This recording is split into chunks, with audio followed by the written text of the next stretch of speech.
आपकी वीडियो देखा, फिल्म देखी, तो मेरी एक शिकायत है और मैं चाहूंगा कि इसमें सुधार कीजिए। आपने बार बार उसमें माननीय मुख्यमंत्री और माननीय प्रधानमंत्री कहा है। मैं आपके परिवार का सदस्य हूं, न मैं यहां प्रधानमंत्री हूं न मुख्यमंत्री हूं।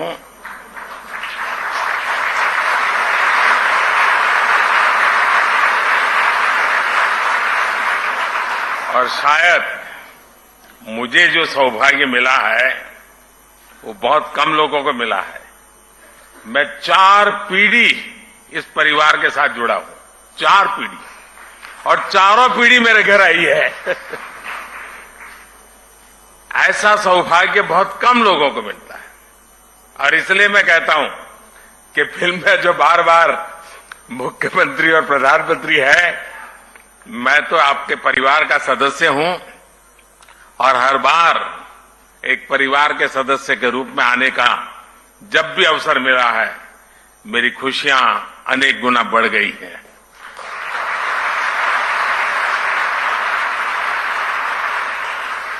कोई समुदाय, कोई समाज या संगठन, उसकी पहचान इस बात से होती है कि वो समय के अनुसार अपनी प्रासंगिकता को कितना कायम रखता है। समय के साथ परिवर्तन और विकास की इस कसौटी पर दाऊदी बोहरा समुदाय ने हमेशा खुद को खरा साबित किया है। आज अल जमाया तुस सैफिया जैसे शिक्षा के महत्वपूर्ण केंद्र का विस्तार इसका एक जीता जागता उदाहरण है। मैं संस्था से जुड़े हर व्यक्ति को मुंबई शाखा शुरू होने की और 150 साल पुराना सपना पूरा हुआ है, आपने पूरा किया है। मैं आपको बहुत बहुत बधाई देता हूं, बहुत दिल से बधाई देता हूं। साथियों, दाऊदी बोहरा समुदाय और मेरा रिश्ता कितना पुराना है, ये शायद ही कोई ऐसा होगा जिसको पता न हो। मैं दुनिया में कहीं पर भी गया, वो प्यार यानी एक प्रकार से बरसता रहता है। और मुझे तो, मैं हमेशा एक बात जरूर बताता हूं, मैं सैयदना साहब 99 एज थी, मैं ऐसे ही चला गया वहां सरसपुर। 99 एज में वो बच्चों को पढ़ा रहे थे जी। मेरे मन को वो घटना आज भी इतना प्रेरित करती है। क्या कमिटमेंट, नई पीढ़ी को प्रशिक्षित करने का सैयदना साहब का क्या कमिटमेंट है। 99 एज में भी बैठ करके बच्चों को पढ़ाना, और मैं समझता हूं 800,000 बच्चे एक साथ पढ़ रहे थे। मेरे दिल को वो दृश्य हमेशा हमेशा प्रेरणा देता है। गुजरात में रहते हुए हमने एक दूसरे को बहुत करीब से देखा है। कई रचनात्मक प्रयासों को साथ मिलकर के भी आगे बढ़ाया है। और मुझे याद है सैयदना साहब की शताब्दी का वर्ष हम मना रहे थे और सूरत में हमारा बहुत बड़ा जलसा था, मैं भी था उसमें। तो सैयदना साहब ने मुझसे कहा, तुम मुझे बताओ मैं क्या काम करूं। मैंने कहा, मैं कौन होता हूं आपको काम बताने वाला।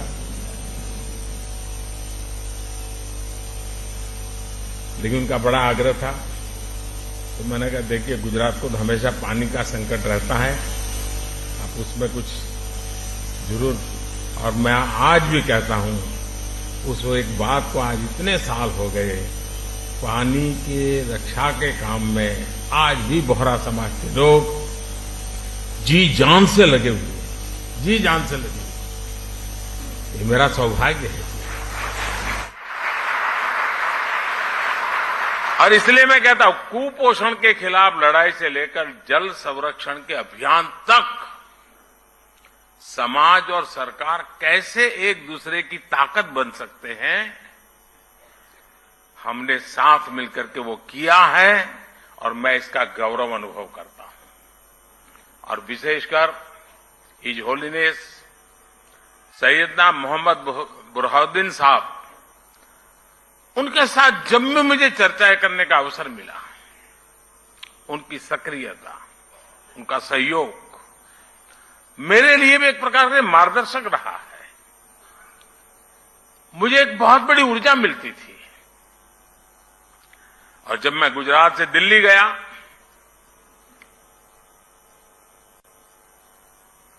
आपने गादी संभाली, वो प्यार आज भी बना हुआ है, वो सिलसिला चलता रहा।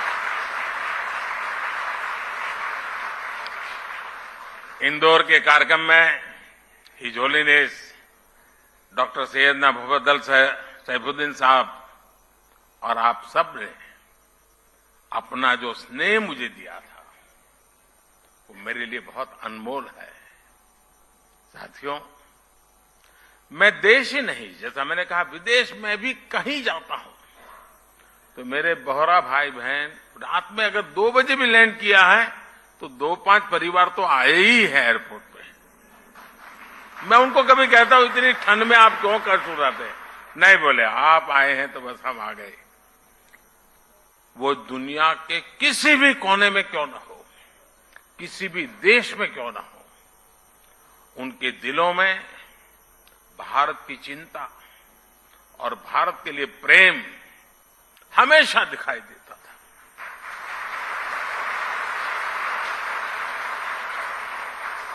आप सभी की ये भावनाएं, आपका ये प्यार मुझे बार बार आप तक खींच लाता है। साथियों, कुछ प्रयास और कुछ सफलताएं ऐसी होती हैं जिनके पीछे कई दशकों के सपने लगे होते हैं। मुझे बात पता है कि मुंबई शाखा के रूप में अल जमिया तुस सैफिया का जो विचार हो रहा है, इसका सपना दशकों पहले ही जो होलीनेस सैयदना अब्दुल कादिर नईमुद्दीन साहब ने देखा था। उस समय देश गुलामी के दौर में था। शिक्षा के क्षेत्र में इतना बड़ा सपना अपने आप में एक बहुत बड़ी बात थी। लेकिन जो सपने सही सोच से देखे जाते हैं, वो पूरे होकर के रहते हैं। आज देश जब अपनी आजादी के अमृतकाल की यात्रा शुरू कर रहा है, तो शिक्षा के क्षेत्र में बोहरा समाज के इस योगदान की अहमियत और भी बढ़ जाती है। और जब आजादी के 75 साल की याद करता हूं तो मैं एक बात का जिक्र जरूर करूंगा, और मेरा तो आप सबसे आग्रह है कि जब भी आप सूरत जाएं या मुंबई आएं, एक बार दांडी जरूर हो आइए। दांडी यात्रा महात्मा गांधी जी की आजादी का एक टर्निंग पॉइंट था। लेकिन मेरे लिए सबसे बड़ी बात वो है कि दांडी यात्रा में, दांडी में नमक सत्याग्रह के पहले गांधी जी आपके घर में रुके थे दांडी में।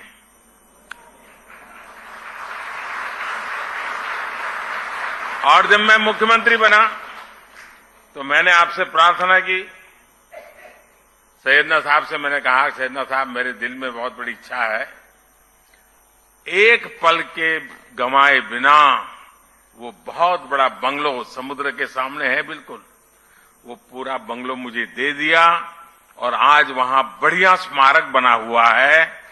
दांडी यात्रा की स्मृति में सैयदना साहब के वो यादें दांडी यात्रा के साथ अमर हो चुकी है जी।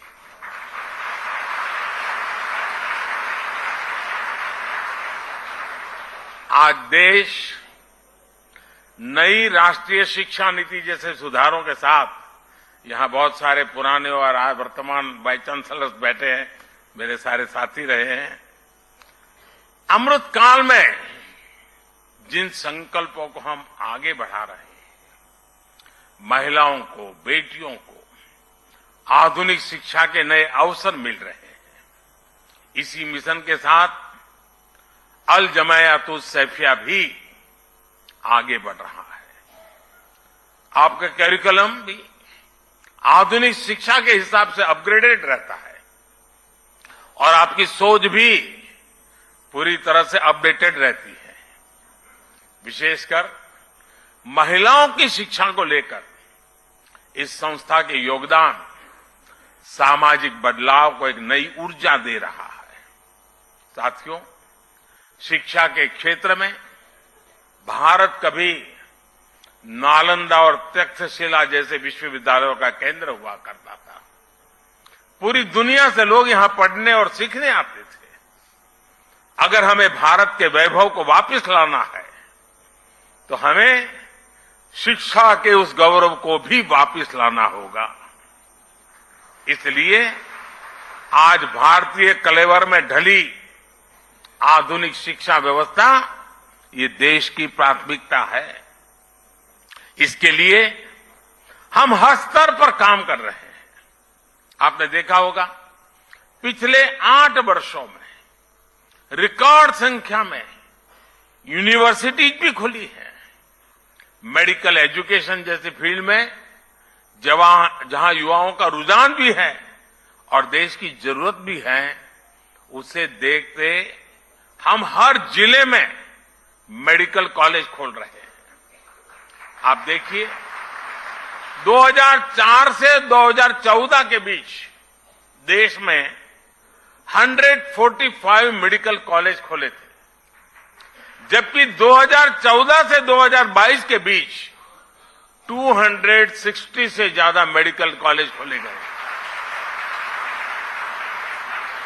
बीते 8 वर्षों में देश में, और एक खुशी की बात है, देश में हर सप्ताह एवरी वीक एक यूनिवर्सिटी और 2 कॉलेज खुले हैं। Every week.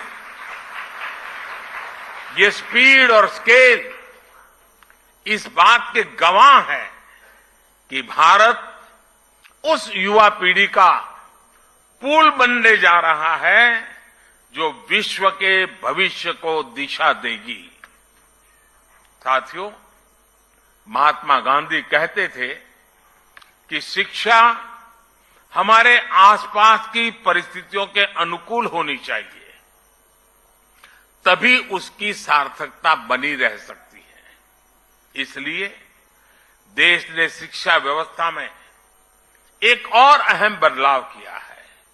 ये बदलाव है एजुकेशन सिस्टम में स्थानीय भाषा को महत्व देना। अब हम देख रहे थे सारा गुजराती में जिस प्रकार से कविता के माध्यम से जीवन के मूल्यों की चर्चा हमारे साथियों ने की। मातृभाषा की ताकत, मैं गुजराती भाषी होने के कारण बहुत शब्दों को से ऊपर उस भावना को पकड़ पा रहा था, मैं अनुभव कर रहा था। साथियों, गुलामी के समय अंग्रेजों ने इंग्लिश को ही शिक्षा का एक पैमाना बना दिया था। दुर्भाग्य से आजादी के बाद भी हम उस हीन भावना को ढोते रहे। इसका सबसे बड़ा नुकसान हमारे गरीब के बच्चों को, दलितों, पिछड़ों और कमजोर वर्ग को हुआ। प्रतिभा होने के बाद भी उन्हें केवल भाषा के आधार पर प्रतियोगिता से बाहर कर दिया जाता था। लेकिन अब मेडिकल और इंजीनियरिंग जैसी पढ़ाई भी स्थानीय भाषा में की जा सकेगी। इसी तरह भारतीय जरूरतों के हिसाब से देश ने और भी कई बदलाव किए हैं। पिछले कुछ वर्षों में हमने पेटेंट इकोसिस्टम पर काम किया और पेटेंट फाइल करने को आसान बनाया है। आज आईआईटी, आईआईएससी जैसे संस्थानों में पहले से कई ज्यादा संख्या में पेटेंट फाइल हो रहे हैं। आज शिक्षा के क्षेत्र में बड़े पैमाने पर टेक्नोलॉजी का इस्तेमाल हो रहा है। इसलिए स्कूलों में लर्निंग टूल का उपयोग होने लगा है। अब युवाओं को किताबी ज्ञान के साथ ही स्किल, टेक्नोलॉजी और इनोवेशन के लिए तैयार किया जा रहा है। इससे हमारे युवा रियल वर्ल्ड के प्रॉब्लम के लिए तैयार हो रहे हैं, उनके सॉल्यूशंस खोज रहे हैं। साथियों, किसी भी देश में उसका एजुकेशन सिस्टम और उसका इंडस्ट्रियल इकोसिस्टम दोनों ही मजबूत होना जरूरी होता है। इंस्टीट्यूट और इंडस्ट्री ये दोनों एक दूसरे के पूरक होते हैं। ये दोनों युवाओं के भविष्य की नींव रखते हैं। दाऊदी बोहरा समाज के लोग तो खासकर बिजनेस में काफी सक्रिय भी और सफल भी हैं। बीते 8-9 वर्षों में आपने ईज ऑफ डूइंग बिजनेस की दिशा में ऐतिहासिक सुधारों को देखा है, उसके प्रभाव को महसूस किया है। इस दौरान देश ने 40,000 कंप्लायंसेस को खत्म किया, सैकड़ों प्रावधानों को डिक्रिमिनलाइज किया। पहले इन कानूनों का डर दिखाकर एंटरप्रेन्योर्स को परेशान किया जाता था। इससे उनका बिजनेस प्रभावित होता था। लेकिन आज सरकार जॉब क्रिएटर्स के साथ खड़ी और उनको पूरा समर्थन देने वाली सरकार है। पिछले कुछ वर्षों में विश्वास का अभूतपूर्व वातावरण तैयार हुआ है। हम 42 सेंट्रल एक्ट में सुधार के लिए जन विश्वास बिल लेकर आए हैं। कारोबारियों में भरोसा जगाने के लिए हम विवाद से विश्वास योजना लेकर के आए हैं। इस बार के बजट में भी टैक्स दरों में सुधार जैसे कई कदम उठाए गए हैं। इससे कर्मचारियों और उद्यमियों के हाथों में ज्यादा पैसा आएगा। इन बदलावों से जो युवा जॉब क्रिएटर बनने का सपना देख रहे हैं, उनके लिए आगे बढ़ने के कई अवसर पैदा होंगे। साथियों, एक देश के रूप में भारत के लिए विकास भी महत्वपूर्ण है और साथ साथ विरासत भी महत्वपूर्ण है। यही भारत में हर पंथ, समुदाय और विचारधारा की भी विशेषता रही है। इसलिए आज देश परंपरा और आधुनिकता के संगम की तरफ विकास के रास्ते पर आगे बढ़ रहा है। एक और देश में आधुनिक फिजिकल इंफ्रास्ट्रक्चर बन रहा है, तो साथ ही देश सोशल इंफ्रास्ट्रक्चर भी निवेश कर रहा है। आज हम पर्व त्योहारों की प्राचीन सांझी परंपरा को भी जी रहे हैं और त्योहारों की खरीदारी के दौरान आधुनिक टेक्नोलॉजी से पेमेंट भी कर रहे हैं। आपने देखा होगा, इस बार के बजट में नई तकनीकों की मदद से प्राचीन अभिलेखों को डिजिटाइज करने का ऐलान भी किया गया है। और मैं अभी हमारे जो पुरानी सदियों पुराने जो पुराण है हस्तलिखित, वो देख रहा था, तो मैंने आग्रह किया कि भारत सरकार की एक बहुत बड़ी योजना है, हमारे सारे ये चीजें डिजिटलाइज हो जानी चाहिए। आने वाली पीढ़ियों को काम आएगी। मैं चाहूंगा इस तरह के प्रयासों को आगे बढ़ाने के लिए सभी समाज, सभी संप्रदाय आगे आए।